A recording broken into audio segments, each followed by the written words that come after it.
She's everything you'll never be. My mom laughed. Years later, she begged for my help. An hour later, I laughed. Not because it was funny, but because it was the most ridiculous thing I'd ever heard. My mother sat across from me, arms crossed, her face twisted in annoyance, as if I was the one being unreasonable. "You're just jealous of your sister," she said, voice dripping with condescension. "She's the successful one. You'll never be like her." I leaned back in my chair, smirking. "Good," I said casually, enjoying the way her eyes narrowed in confusion. "Then she can pay your bills." The silence that followed was almost as satisfying as the way my sister, Allison, stiffened on the couch. Her perfectly manicured nails tapped against her phone screen, pretending she wasn't listening, but I saw the way her shoulders tensed. My mother scoffed. "You think you're so clever, don't you?" she snapped. "Allison is doing important things with her life. She's busy. Unlike you." I shrugged, unbothered. This wasn't new. She'd been saying this since we were kids. Allison, the golden child, had always been the successful one. Valedictorian, Ivy League graduate, now climbing the corporate ladder at some prestigious firm. And me? I was the disappointment, the black sheep. No matter what I did, it was never enough. My mother never cared about my career, my stability, or the fact that I'd built a life for myself, just that I wasn't Allison. So I decided to give her exactly what she wanted. "Well, since she's the successful one," I said, stretching out the words like they were some brilliant revelation, "why don't you call her right now and ask her to take over? Since I'm so useless, I guess you won't need my help anymore." I saw the flicker of hesitation cross my mother's face, but her pride wouldn't let her back down. "Fine," she huffed, snatching her phone off the table. "She actually cares about this family, unlike you." Allison glanced up from her phone, looking annoyed. "Mom, what are you doing?" "I need help covering the mortgage this month, honey," my mother said sweetly. "Your brother has decided he's done helping." I watched the scene unfold like it was a movie I'd already seen a dozen times. My mother, so sure that Allison would swoop in and fix everything, and Allison, so smug, assuming she was untouchable. But I knew what was coming, and I couldn't wait to see their faces when it happened. Allison sighed, tapping her nails against the armrest like she had something more important to do. "Mom, I already told you," she started, then caught herself. Her eyes flickered toward me for half a second before she plastered on that fake, confident smile she always used when she wanted to seem in control. "I mean, of course I'd love to help, but you know how it is. My expenses are insane right now." She forced a laugh, shaking her head as if the idea of parting with her money was absurd. "I just put a down payment on the new condo, and work's been a nightmare. I really can't be taking on more right now." I watched my mother's face shift. First surprise, then disbelief, then the kind of desperation that she usually reserved for guilting me into opening my wallet. "Allison,"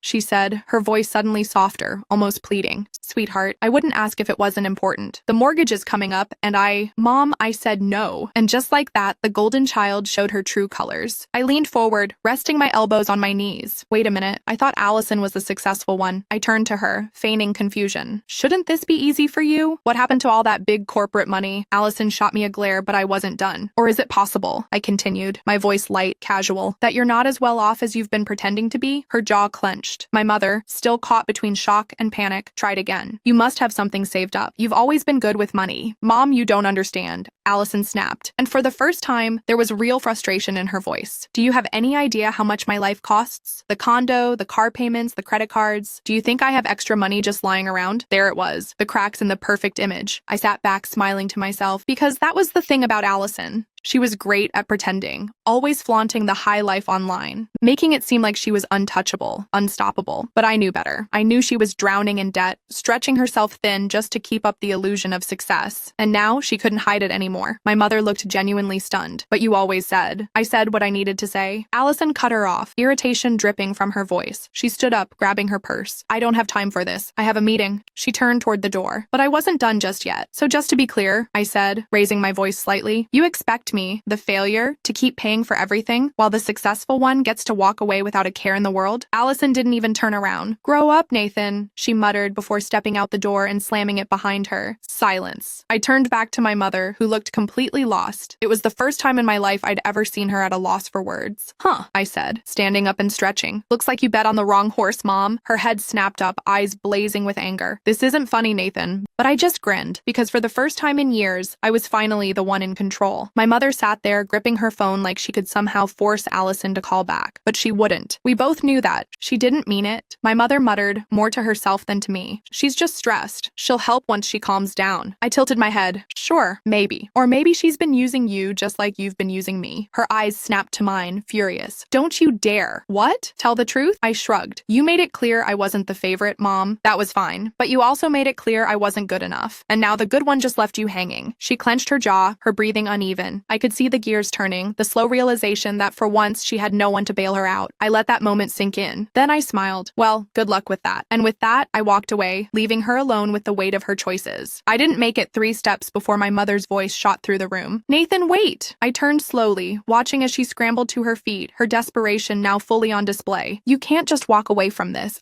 I need your help. There it was, the shift. The same woman who had spent my entire life telling me I wasn't good enough was now begging me to stay. I thought Allison was handling it, I said, folding my arms. Her mouth opened, then closed. She will. She just needs time. I raised an eyebrow. And in the meantime, silence. Her hands twisted together, a nervous tick I'd seen 100 times when she was trying to manipulate me. You've always been responsible, Nathan. You wouldn't just let me lose the house. I let out a low chuckle. You're right. I am responsible. That's why I planned ahead. That's why I made sure I was financially stable while you were too busy worshiping Allison to notice. Her eyes widened slightly. Wait, what do you mean planned ahead? I tilted my head, letting the words sink in. I could see the exact moment she realized what I was saying. You have money. Her voice was barely above a whisper. I didn't answer. I just let the silence speak for itself. And then the panic set in. Nathan, please, you have to help me. I interrupted, pretending to think it over. Because I seem to remember you telling me I'd never be as successful as Allison, that I'd never amount to anything. She flinched. Well, I continued, shrugging. I guess you were wrong about that, huh? She reached for me, but I stepped back. No, Nathan, listen, I didn't mean it. I was just upset. I shook my head. No, Mom, you meant every word. And for the first time in my life, I watched as she realized that I was the one in control now. My mother's breathing turned shallow, her fingers gripping the edge of the table like it was the only thing keeping her upright. I could see it now, the fear in her eyes, the dawning realization that she had nowhere left to turn. Nathan, please, she said, her voice softer now, almost trembling. You're my son. Family helps each other. I let out a slow breath, shaking my head. Funny, I don't remember you saying that when I needed your support. She flinched like I'd slapped her. That was different. She insisted. You were always difficult, stubborn. You never listened to what was best for you. I laughed, cutting her off. You mean I never did what you wanted? Her lips pressed into a thin line. You don't understand. She tried again, switching tactics. This house, my life, everything is falling apart. I need your help. I tilted my head. And what was that same concern when I was struggling? What was my safety net? She had no answer. For the first time in my life, she had no power over me, and I could tell it terrified her. I should go, I said, finally grabbing my jacket. No, wait. She rushed forward, grabbing my arm. I'll make it up to you. I swear. Just help me this one time. I gently pried her fingers off me. Mom, I said, my voice steady. You made your choice a long time ago. And with that, I turned and walked out the door. I didn't look back. I barely made it to my car before my phone started buzzing. I glanced at the screen. Mom, I let it ring. Seconds later, another call, then a text. Mom, Nathan, please, just talk to me. Mom, I didn't mean any of it. You're my son. I love you. I scoffed. Love? Now that she needed me, she suddenly remembered how to love me. The messages kept coming, one after another. But I didn't read them. I started my car, gripping the steering wheel as a strange feeling settled over me. I should have felt guilty. That's what she was hoping for. That's how she always controlled me before. With guilt, with obligation. But I didn't feel guilty. I felt free. For the first time, I wasn't the forgotten child scrambling for scraps of approval. I wasn't the backup plan for when the favorite failed. I was just me, and that was enough. As I pulled onto the road, my phone rang again. This time, it wasn't my mother. It was Allison. I smirked. Let the games begin. I let the phone ring a few times before answering. Nathan. Allison's voice was sharp, clipped. No fake sweetness, no smug superiority, just frustration. What did you say to Mom? I smiled to myself. Nothing she didn't already know. Cut the crap. She snapped. She's freaking out, saying you walked out and left her with nothing. What the hell is going on? I feigned surprise. Wait, you mean she called you for help? I thought you didn't have any extra money lying around? Silence, then a sharp breath. That's not the point, Nathan. You know I can't take this on right now. Right, I'm used. The condo, the car, the maxed out credit cards. That must be tough. Don't act like you're above this. She shot back. You think you're some kind of hero now because you walked away? I chuckled. No, Allison. I think I'm just done. You can't just be done with family. You were done with me plenty of times, I reminded her. Remember all those years you let Mom tear me down while you stood there, smiling? Remember how you were the golden child while I was just the disappointment? That's not fair, she muttered. Fair? I scoffed. What's fair is that you finally get to feel what it's like when no one comes to save you.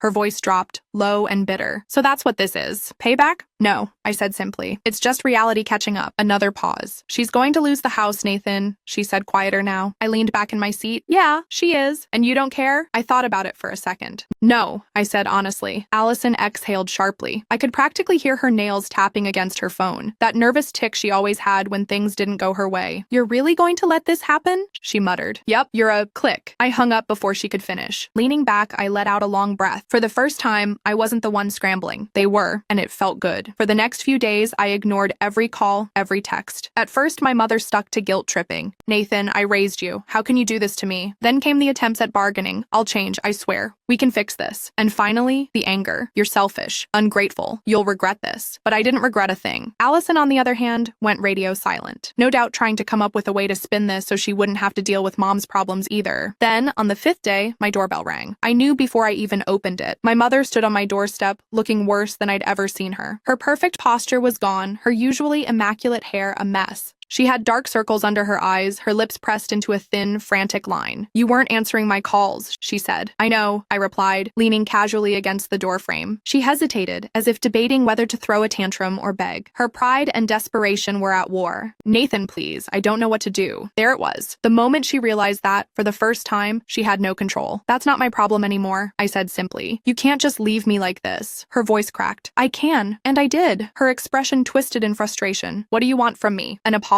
Fine. I'm sorry, Nathan. Okay? I'm sorry for everything. I tilted my head. For everything? Her jaw clenched. You know what I mean? No, I don't. Because if you were really sorry, you wouldn't just be saying it because you need something from me. Her breath hitched. For a second, I thought she might actually cry. Nathan, I'll lose the house. Then lose it. She flinched like I had hit her. Where will I go? She whispered. I shrugged. Maybe Allison will take you in. Oh, wait, that's right. She won't. That was the final blow. She knew I was right. She had spent her whole life choosing Allison over me, betting everything on the wrong child. And now, at her lowest point, she had no one left. Please, she whispered one last time. I took a deep breath. Then, with a small, satisfied smile, I said the words I had been waiting years to say. You made your choice, Mom. Now you get to live with it. And with that, I closed the door in her face. I expected her to knock again, to yell, to demand I open the door, but she didn't. Through the peephole, I watched her stand there for a few seconds, shoulders shaking, hands trembling at her sides. Then, without another word, she turned and walked away. I didn't feel bad. Not even a little. I had spent years bending over backward for a woman who never once showed me real love. Years watching her worship Allison while I was treated like an afterthought. And now, finally, she was facing the consequences of her own choices. And it wasn't my problem. I thought that was the end of it, but I should have known better. The next morning, I woke up to a call from a number I didn't recognize. I almost ignored it until something told me to pick up. Nathan. The voice on the other end was tight, controlled, and eerily calm. Allison, this is the last time I'm going to ask, she said, skipping the pleasantries. Help Mom, pay off the bills, fix this mess before it gets worse. I almost laughed. You don't get it, do you? I said. There's nothing left to fix. It's already over. No, it's not, she snapped. She can still keep the house if we act fast. I can pull some strings at the bank, but she needs money. And since you're apparently doing so well, let me stop you right there. I cut in. She's your problem now, Allison, not mine. Silence. Then, for the first time, Allison's voice cracked. I can't take care of her, Nathan. And there it was. The golden child, the successful one, wasn't so perfect after all. She was drowning. She had played the role of the confident, put-together daughter for so long that she had convinced herself she was untouchable. But now, the weight of everything was crushing her. Not my problem, I said again, calmer this time. You don't understand, she snapped. If she loses the house, she'll have nowhere to go. Then maybe she should have been a better mother, I replied coldly. She did her best. I laughed out loud. Her best? I repeated. Her best was treating me like I was worthless. Her best was using me for years and throwing me aside the second Allison did something remotely impressive. You don't get it, Allison's voice rose. You were never supposed to be the one who made it. It was supposed to be me. I was the one with the future, the one who was supposed to take care of her. But I can't. The admission hung heavy between us. She couldn't, because she wasn't nearly as successful as she had let everyone believe. And now, when it mattered most, she had nothing to offer. That sounds like a you problem, I said and hung up. 3 weeks passed. The house went into foreclosure. Mom tried everything, crying to relatives, pleading with friends, even calling my old childhood friends to see if they'd take pity on her. But no one wanted to bail her out, not even Allison. I heard through the grapevine that Mom was forced to move into a tiny apartment in a bad part of town.